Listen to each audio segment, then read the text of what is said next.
Hi everyone, my name is Amit. I guide students to crack banking and other regulatory bodies examination in legal stream. SEBI grade A result has been out last week and a few of my students, Ashutosh, Raghav, Paridi, Bhavna and Anuja have successfully qualified it.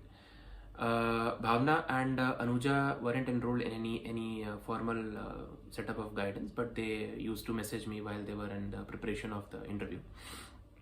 Besides this, I myself have qualified the mains round of this examination several times, SEBI, PFRDA, then other banking examinations as well.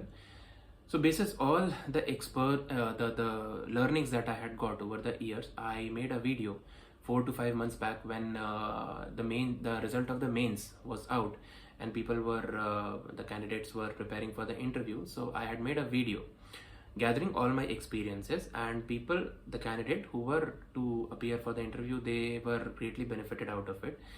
They personally sent me the text after their interview was over, and when they finally qualified the examinations, they texted me. Detailed testimonials of these candidates would be out very soon, probably by this weekend. Not just this, I also guide the students who are appearing in other banking examinations, so they are also being benefited by it. So this video is another one in the same series. Whatever experiences that I have got preparing over the years, I am trying to share it via video. This video is also for the people who have been into their fourth year or the fifth year, right? Fourth or the fifth year law graduates. Because क्या होता है कि बहुत जो बच्चे जिनका the candidates who have already given the banking examinations और जिनका 1 से 2 साल हो चुका है, तो at least they understand the type of questions जो कि आता है, आपको किस तरीके से पढ़ना है, so that you can withstand the tough competition. क्योंकि पैन इंडिया लेवल का कंपटीशन है और उसमें 10 से 11 सीट्स ही होती है. तो अगर आप 12वें या 13वें नंबर पे आओ, उससे कोई फर्क नहीं पड़ता. So those people who have already sat in the examinations or have taken the examination twice, उनको उतना फर्क नहीं पड़ता. लेकिन जो 4th 5th ईयर में होते हैं, उनके कई सारे क्वेश्चंस होते हैं. And regularly I also receive इस तरीके के मैसेजेस जिसमें कि they try to ask such questions. तो उसी को एड्रेस करके मैं ये वीडियो बना रहा हूँ. तो शुरू करेंगे, चैप्टर वाइज रखेंगे, बहुत ज़्यादा बड़ा वीडियो नहीं होगा. तो देखिए, पहला चीज़ तो ये है कि टाइम कितना लगेगा. तो इसमें अराउंड आप समझ जाइए कि जो भी एग्जामिनेशंस होते हैं, मैं सिर्फ सेबी को टारगेट करके नहीं बोल रहा हूँ, जो भी रेगुलेटरी बॉडीज एग्जामिनेशन होते हैं, इस बार सेबी ने अपना सिलेबस चेंज कर दिया था. अदरवाइज आप आर देख लो, या आप जो भी कई PSUs जो कि नॉन क्लैट के तरीके से आते हैं, या आप कोई और इस लेवल का एग्जामिनेशन देख लो, उनका जनरली एक सिलेबस है विच comprises of 22 to 25 bear acts. Fine. Judiciary की बात अलग है, हर स्टेट के जुडिशरी का भी सिलेबस अलग है. किसी में कम बेयर एक्ट्स हैं, किसी में ज़्यादा सब्जेक्ट्स हैं, तो उसके बेयर एक्ट पढ़ने होते हैं. हाउएवर, इस एग्जामिनेशन की जहाँ तक बात है, तो इसमें आपको एटलीस्ट 25 बेयर एक्ट्स आपको पढ़ना पड़ेगा. जहाँ तक सेबी, इन पर्टिकुलर सेबी की बात है, तो इस बार सेबी ने अपना सिलेबस चेंज कर दिया था. आप सिलेबस जो है आपको वेबसाइट में मिल जाएगा, सेबी के करियर टैब में है वो. और उसमें जो है सेबी के कुछ सेबी एक्ट था, SCRA था, then there were depositories act, उसके अलावा कुछ रूल्स थे, इसके अलावा रेगुलेशंस थे. तो देखिए, सेबी की अगर आप बात करोगे तो इसमें ये सारे रेगुलेशंस को पढ़ने में आपको तकरीबन 20 से 30 दिन लगेगा. ठीक है. अगर आप एक्टिव जॉब में नहीं हो, अगर आप किसी जॉब में हो, तो फिर आपको पहले से तैयारी करना पड़ेगा. बट मेरा इसमें सजेशन ये रहेगा कि अगर आप कोई भी देखो, सेबी की सिर्फ तैयारी तो नहीं करेगा, क्योंकि अगर वो कर रहा है तो बहुत बड़ी बेवकूफ़ी है. इट्स टोटल वेजर 10 सीट है, आपको नहीं पता कि आपका उसमें आप कितना भी कर लो, सिलेबस हर बार क्वेश्चंस में कुछ क्वेश्चंस ऐसे आ जाते हैं जिसमें हो सकता है आपका उतना होल्ड ना हो सकता है वो चीज़ें आपको याद वहाँ पे ना आए. इंग्लिश में आपको पता नहीं कैसा स्कोर करोगे, सब कुछ निकाल भी लिए तो आपका इंटरव्यू कैसा होगा, कुछ नहीं पता. तो आप सिर्फ सेबी के लिए तो तैयारी करते नहीं हो, आप और भी एग्जामिनेशंस के लिए तैयारी करते हो. सो माई सजेशन इज कि आप एक कंसोलिडेटेड टाइम निकाल लो, and that is 3 to 4 months. अगर आप जॉब में नहीं हो, अगर आप एक्टिव एम्प्लॉयमेंट में नहीं हो, तो 3 to 4 months आपको ये 25 बेयर एक्ट खत्म करने के लिए और एटलीस्ट 4 बार रिवाइज करने के लिए चाहिए. 4 बार इसलिए क्योंकि जो क्वेश्चंस आते हैं उसमें ऐसे कई बार होगा कि एक जैसे प्रोविजन होता है तो उसका एक पार्ट दे दिया जाएगा और दूसरा पार्ट बिल्कुल ब्लैंक रहेगा, तो आपको एग्जैक्ट पता होना चाहिए कि दूसरे पार्ट ऑफ द प्रोविजन में क्या लिखा हुआ था। ठीक है, मैं भी सबको एग्जाम्प्लीफाई करूंगा धीरे धीरे, तो चीज़ें और क्लियर हो जाएगी। तो अगर आप जॉब में है तो अगर आप जॉब में नहीं है तो तकरीबन 3 से 4 महीने आप इसको दे दीजिए, ये सारे बेयर एक्ट को कर लो। इसके अलावा एक बहुत मेजर जो चैलेंज है वो है पेपर 1 का। इन एग्जामिनेशंस का जो पेपर 1 होता है जिसमें कि आपका रीजनिंग होता है, आपका मैथ्स होता है, इंग्लिश होता है। इंग्लिश तो चलिए फिर भी समझ जाता है, मेन प्रॉब्लम होती है रीजनिंग और मैथ्स में। तो उसको करने के लिए आपको प्रॉपर प्रैक्टिस चाहिए, इसलिए एक कंसोलिडेटेड टाइम मैं आपको बता रहा हूँ कि 3 से 4 महीना आप निकाल लो, आपकी इसमें पेपर 1 की तैयारी हो जाएगी। पेपर 1 की तैयारी कैसे करनी है, that will be taken up in the later part of the same video. तो ये क्लियर हो गया कि 3 से 4 महीने। और जो लोग जॉब में हैं आप ट्राई करिए कि आप थोड़ा और पहले से तैयारी करना शुरू कर दीजिए। दूसरी चीज़, एक और चीज़ है, देखिए एक आउट ऑफ ग्रीड कुछ कोचिंग इंस्टीट्यूशंस ने शुरू कर दिया है कि 24 की तैयारी करवा रहे हैं, हम 25 की तैयारी करवा रहे हैं, मतलब सेबी ना होकर के यूपीएससी हो जा रहा है कि 2-2 साल लग रहे हैं। You are being into the same phase of the preparation which is entirely wrong. SEBI वैसा भी एग्जाम नहीं है कि आप 2-2 साल या 1-1 साल आपको लग जाए सिलेबस कंप्लीट करने के लिए, या आपका जो कि राहुल साइज की तरह ये चला ही जा रहा है और तो उतना बड़ा जो है उतना बड़ा सिलेबस नहीं है कि आपको इतना समय लगे। राहुल साईएस और दूसरे जो जुडिशरी के जो कोचिंग है उनकी बात अलग है, क्योंकि they take up each and every part of the subject in a very detailed way, तो उसमें आपको प्रॉपरली समय लग सकता है। लेकिन ये जो एग्जामिनेशंस हैं इसमें बेयर प्रोविजन ही पूछे जाते हैं, तो इसमें उतना समय नहीं लगता, तो उसमें आपका उतना समय नहीं लगता।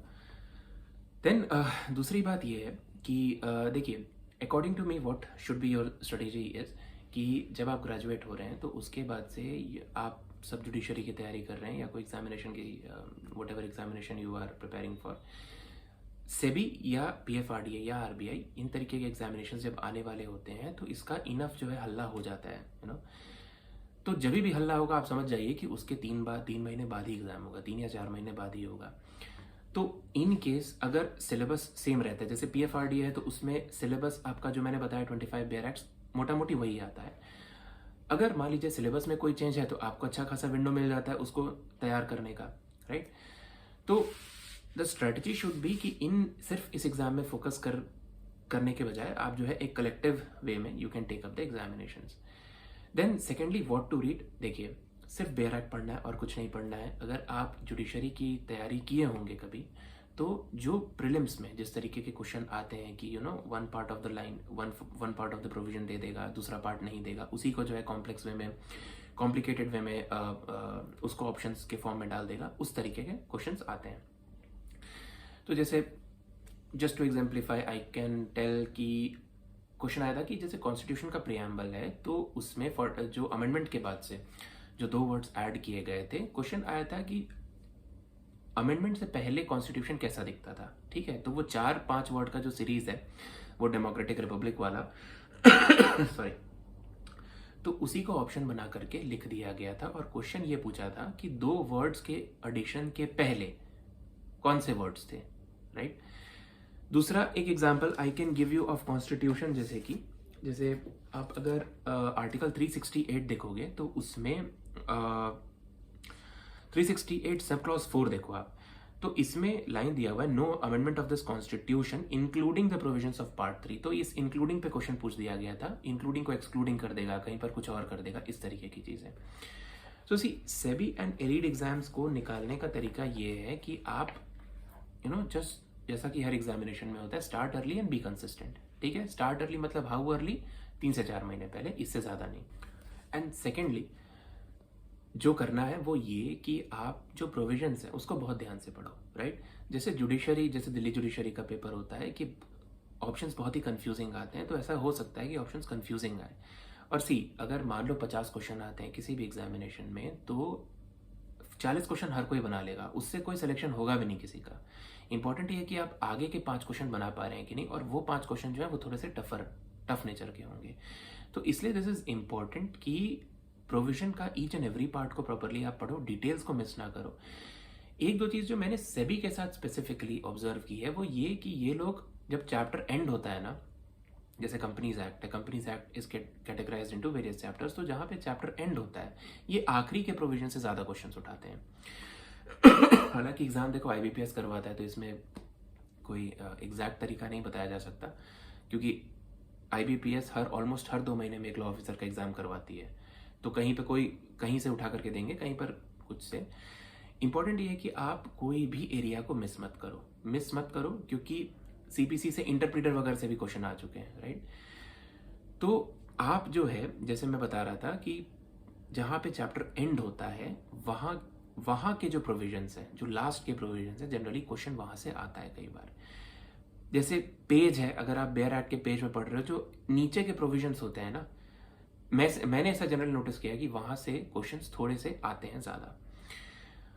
इसका एक लॉजिक ये भी हो सकता है कि देखो, जब हम स्टार्ट करते हैं ना किसी भी प्रिपरेशन को, जब हम चैप्टर से शुरू करते हैं तो पहले हमारी एनर्जी बहुत अच्छी रहती है, तो हम हर चीज़ को बहुत ध्यान से पढ़ते हैं। लेकिन जैसे जैसे चैप्टर एंड होता है तो एनर्जी थोड़ी डाउन होती है, and we are more prone to miss the particulars of any provision.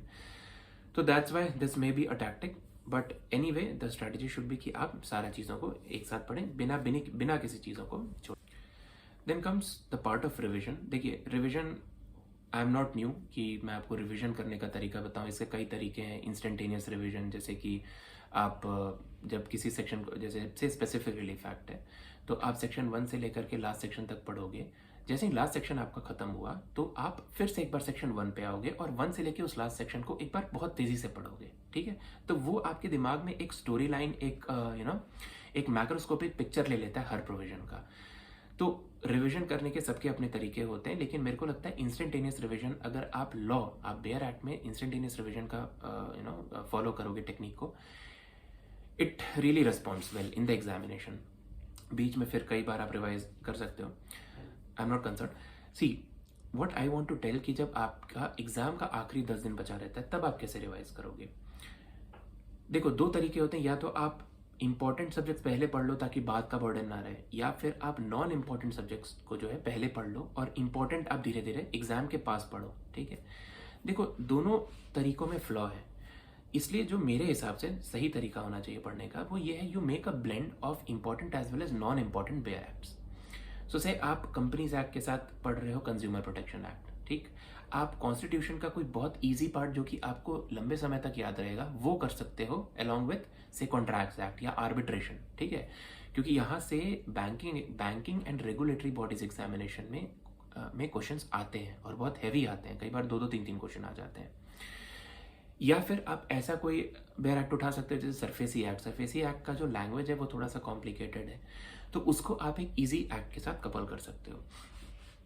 ये करने से फ़ायदा क्या होता है कि आप जैसे जैसे एग्ज़ाम पास आता है ना, तो आपके से 2 दिन एग्ज़ाम में बचे हुए हैं, तो कुछ एक्ट्स बचे होंगे जो कि बहुत इंपॉर्टेंट है और कुछ एक्ट बचे होंगे जो कि इंपॉर्टेंट नहीं है। तो अब जो इंपॉर्टेंट एक्ट है, क्योंकि एग्जाम के इमीडिएटली पहले आपको स्ट्रेस काफ़ी ज़्यादा होता है, तो अब जो इंपॉर्टेंट एक्ट है उसको आप पढ़ोगे तो वो आपको इमीडिएटली याद रहेगा 2-3 दिन के बाद से, और जो इंपॉर्टेंट नहीं है वो आप छोड़ सकते हो इन केस अगर आपके पास समय एंड में नहीं बचा, जो कि होता ही होता है। आप कितना भी पढ़ लो, एंड में हर चीज़ आप रिवाइज करके नहीं जा सकते हो, तो अगर आपके पास समय नहीं तो आप उसको सेफली छोड़ सकते हो। This is I have found कि this is the best way to revise. Then उसके बाद से आते हैं हम पेपर 1 में। पेपर 1 में आई regularly get messages from many candidates. बहुत सारे स्टूडेंट्स हैं जिनका पेपर 1 क्लियर नहीं होता है, रीज़न बीइंग कि जुडिशरी में मैथ्स रीजनिंग कुछ आता नहीं है ना। इंग्लिश NLU वाले तो तब भी संभाल लेते हैं, हो सकता है कुछ ट्रेडिशनल यूनिवर्सिटीज़ हैं तो इंग्लिश भी हो सकता है थोड़ा सा सफ़र करे, तो आपको हर चीज़ की प्रैक्टिस करनी होती है। देखो, इसके लिए क्या करना है, यूट्यूब में आप जाओ, एटलीस्ट 8 से 10 ऐसे टॉपिक हैं जिससे आप अगर उस पर प्रैक्टिस कर लोगे तो आपका डेफिनेटली पेपर 1 निकल जाएगा। आपको बैंक PO के लेवल का रीजनिंग नहीं करना है, ना मैथ्स करना है, ठीक है। और उतना कंपटीशन भी नहीं होता है क्योंकि आपका यहाँ पे मेरिट रीजनिंग से डिसाइड नहीं हो रहा है, आपका मैथ से मेरिट डिसाइड नहीं हो रहा है, ठीक है। आपको सॉरी बस कट ऑफ क्लियर करने के लिए उतना पढ़ना है। तो 7 से 8 टॉपिक जैसे हो गए, सिलॉजिज्म, रिवर्स सिलॉजिज्म, आपका coded syllogism, inequality, reverse inequality, sitting arrangement, inside outside, आपका ट्रायंगुलर सीरीज हो गया, रेक्टेंगल वाला सीरीज हो गया, ये सब सिटिंग अरेंजमेंट होता है।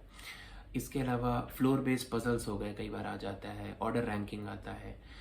इसके अलावा आपका आता है अल्फा न्यूमेरिक सीरीज, है ना। तो ये सब चीज़ों के लिए देखो, मैं किसी को प्रमोट नहीं कर रहा हूँ, it's absolutely pro bono video. आप जैसे मैं किया था, एक सचिन अडकर नाम का एक ही टीचर्स रीजनिंग इन यूट्यूब, आप उनके वीडियोस देख सकते हो। मेरे को वो बहुत बहुत क्रक्स वाले लगते हैं, और आप उसको एक बार कर लोगे, उनका पूरा सीरीज चलता है, ये सारे topics which I have told. इसमें देखो, सेबी में आपको कितना नंबर लाना होता है, आपका आई थिंक 25 का होता है रीजनिंग, और उसमें आप 11, 12, 12, 13 नंबर भी ले आओगे तो आपका काम चल जाएगा, राइट। तो जैसे रीजनिंग में आप इनके वीडियोस देख सकते हो, आप यूट्यूब में सिंपली करोगे इस तरीके का वीडियो से alpha numeric series reasoning classes ऐसे लिखोगे तो आपको कोई ना कोई वीडियो मिल जाएगा। आप उसको देखो, इनफ नंबर ऑफ क्वेश्चंस रहते हैं प्रैक्टिस करने के लिए, यूट्यूब भरा हुआ है इन चीज़ों से। इसके लिए आपको कहीं कोचिंग, कहीं जो बहुत बड़ी बड़ी बातें और बहुत पैसा चार्ज किया जा रहा है कोचिंग से, आपको कुछ भी करने का ज़रूरत नहीं है, जस्ट डू दिस। इसके अलावा आपको एक मॉक टेस्ट लेना पड़ सकता है, क्योंकि mock test helps you keep the time in check. और देखो, मॉक्स जो है, अभी कोचिंग इंस्टीट्यूशंस की भी बदमाशियाँ होती हैं कि आपको मॉक्स अलग से देंगे नहीं, तो उसके लिए I am personally trying to pitch this issue with few of the prominent players in the market. Very soon अगर ऐसा होता है तो I try to bring some mock test, क्योंकि मॉक टेस्ट से आपका जो है टाइम का कैलकुलेशन आपको सही मिल जाता है।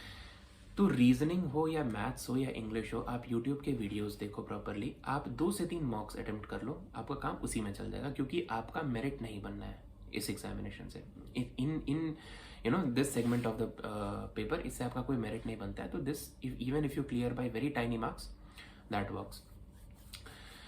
देखिए, इसके अलावा जो एक पार्ट आता है वो है कोचिंग लेना है या नहीं लेना है। सी, आप इसको ऐसे सोचो, जैसे हम बचपन में थे, जब हम 11th-12th में थे, तो हम बायो की कोचिंग लेते थे या हम मैथ्स की कोचिंग लेते थे। रीज़न बीइंग कि हमारा वो हायर ऑर्डर जो थिंकिंग होता है, जो हायर ऑर्डर हमारी टेक्निक्स होती है, वो उतना डेवलप नहीं हुआ था कि हम प्रॉपरली क्वेश्चन सॉल्व कर पाए। यूपीएससी का, let's take the case of UPSC में यार देखो, सोशियोलॉजी वाले को साइंस पढ़ना पड़ सकता है, साइंस वाले को आर्ट्स के सब्जेक्ट पढ़ने पड़ सकते हैं, है ना।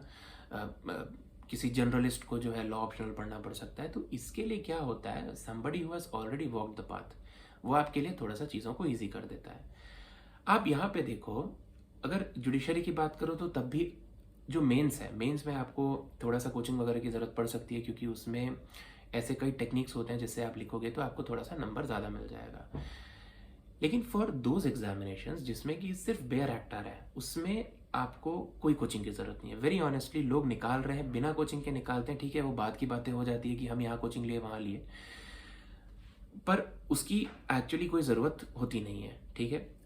मैंने भी जब निकाला था, मैंने जब पहला एग्जामिनेशन निकाला था, सेबी का मेंस निकाला था, तब मैंने देखा इसके लिए किसी चीज़ की ज़रूरत नहीं है। आप just make bare act as your friend. आप बेयर एक्ट को सोते जागते पढ़ लो, अगर आप जॉब में नहीं हो, आप उसी को पढ़ते रहो, रिवाइज करते रहो 5-6 बार, आपका एग्जाम निकल जाएगा। बेयर एक्ट से मेरा मतलब ये है कि उसके सेक्शन नंबर, इस बार दिस हैज हैपेंड कि सेबी ने बहुत सारे सेक्शन नंबर पूछ दिए थे, तो ऐसे लोग जो कि जुडिशरी के प्रिपरेशन में ऑलरेडी थे, उनको थोड़ा सा लेवरेज मिल गया। तो सेक्शन नंबर इसमें आता है। इसके अलावा जो प्रोविजंस हैं, उसका बहुत thorough understanding, I might not be saying understanding, more of ratification, ठीक है। जिस तरीके से कोई चीज़ लिखी हुई है, आपको वो एग्जैक्ट तरीका पता होना चाहिए। एग्जैक्ट नहीं, मतलब आपको you should be able to make out कि इन ऑप्शंस में से एलिमिनेट करके वो ऑप्शन कौन सा था, क्योंकि मेनी अ टाइम्स क्या होगा, एज आई एम सेइंग कि जो आखिरी के 5 क्वेश्चन होते हैं जिससे सिलेक्शन इंश्योर होती है लोगों की, वो ऐसा होगा जो बहुत बहुत छोटे छोटे वर्ड्स पे खेल देंगे। जैसे एक एग्जाम्पल के लिए I am telling, consumer protection act से क्वेश्चन आया था 2022 में जो पेपर हुआ था, सेक्शन 10 से, कि ये CCPA जो होता है, सेंट्रल कंज्यूमर प्रोटेक्शन अथॉरिटी होता है, उसका रोल क्या होता है, ठीक है। ऑप्शंस में दिया हुआ था, बस एक वर्ड था, as a class to protect the interest of consumer as a class, इसी के लिए एस्टेब्लिशमेंट हुआ है CCPA का। तो एज अ क्लास जो वर्ड है ना, वो अगर किसी ने भी पढ़ा होगा तो इसको आराम से आंसर कर देगा, ठीक है। So what I am saying is कि इसके लिए आपको कोई कोचिंग का ज़रूरत नहीं है। जो तरीके मैंने बताए हैं, आप बेयर एक्ट को प्रॉपरली पढ़ो। आप एक एग्ज़ाम जा करके, अगर आपको ऐसे देखना है ना, से आपको सेबी निकालना है या आपको कोई से आरबीआई निकालना है, आप आरआरबी के एग्ज़ाम में जा करके बैठ जाओ और आप देखो कि क्वेश्चन कैसे आते हैं। आपको समझ आएगा ये कुछ नहीं है। आप जिस तरीके से जुडिशरी का प्री निकलता है वैसे ही ये एग्जामिनेशंस होते हैं।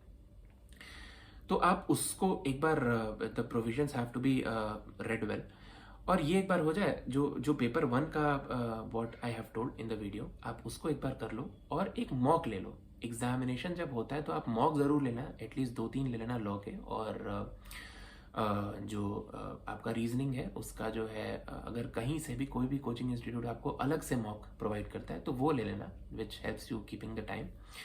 इसके अलावा इंग्लिश डिस्क्रिप्टिव देखो, इंग्लिश डिस्क्रिप्टिव में there is a very strong notion कि एआई चेक करता है पेपर, विच जो कि मेरे एक्सपीरियंस से मुझे सही लगा है। बिकॉज आई रिमेंबर मैंने आरबीआई का एक पेपर दिया था और उसमें टॉपिक आया था कंज्यूमर कोऑपरेटिव, इस पे ऐसे लिखना था। मैंने कंज्यूमर प्रोटेक्शन एक्ट की बेयर एक्ट छाप के आई उस पर, करेक्ट, तभी भी मुझे उतने ही नंबर मिले जितना कि एक average somebody who would qualify the examination, उसी रेंज में मेरे को इंग्लिश में नंबर मिला था। सो मुझे भी लगता है कि बहुत ज़्यादा अगर जो आपसे पूछा जा रहा है, आप उसको डेफिनेटली लिखो। ज़्यादा ध्यान आपका ग्रामर पे होना चाहिए, हैज़ आपका डिफरेंस होना चाहिए, आपको पता होना चाहिए, और singular plural subject verb agreement किस तरीके से बैठता है, वो थोड़ा सा उसकी प्रैक्टिस करना। देखो, इसके लिए मैं एक तरीका बताता हूँ। मैंने इसके लिए कोई कोचिंग नहीं लिया था, और अगर कोई कोचिंग इस तरीके का ले भी रहा है और कह रहा है कि हम आपको चेक करके देंगे, तो आप उनसे ये पूछो कि भाई, जब इंसान चेक ही नहीं कर रहा है पेपर, तो आप चेक करके, मैनुअल चेक करके, एक तो आपकी कितनी अंडरस्टैंडिंग है ग्रामर की, पहले ये पूछो। और अगर मान लो कंप्यूटर या सॉफ्टवेयर से पेपर चेक हो रहे हैं, तो फिर ह्यूमन अंडरस्टैंडिंग, ह्यूमन इंटरप्रिटेशन या ह्यूमन एग्जामिनेशन की कोई ज़रूरत ही नहीं है।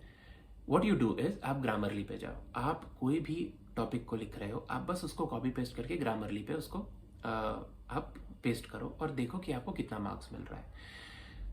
जनरली आपका जो स्कोर उसमें होगा, आप मान के चलो कि 5 से 6 नंबर आपके मिल जाएंगे आपको मेन एग्जाम में, ठीक है।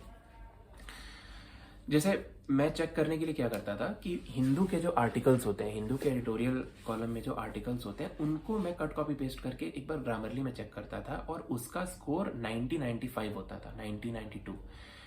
तो वो लोग जो लिखते हैं वो ग्रामेटिकली इतना सही होता है। तो मेरे को अगर मान लो कि सॉफ्टवेयर चेक कर रहा है, तो ज़्यादा वो यही चेक करेगा कि हैज़ आपका डिफरेंस तो नहीं है, ओनली फ्यू लिखा है कि ओनली अ फ्यू लिखा हुआ है, ठीक है। तो इसके लिए तरीका ये है कि आप नॉर्मली जैसे प्रेसी बनाना है, तो एडिटोरियल का आप कोई एडिटोरियल से एक कॉलम ले लो, उस पर प्रेसी जो है, try making a precis, short words में जिस तरीके से हम लिखते हैं, शॉर्ट वर्ड में जिस तरीके से हम लिखते हैं, और उसको आप ग्रामरली में उसको पेस्ट करके देखो कि आपको कितना स्कोर आ रहा है। ये सारी चीज़ें हो गई। इसके अलावा just one last thing that I want to mention, that is my personal experience, a personal story. Last time September 2023 में one candidate messaged me. He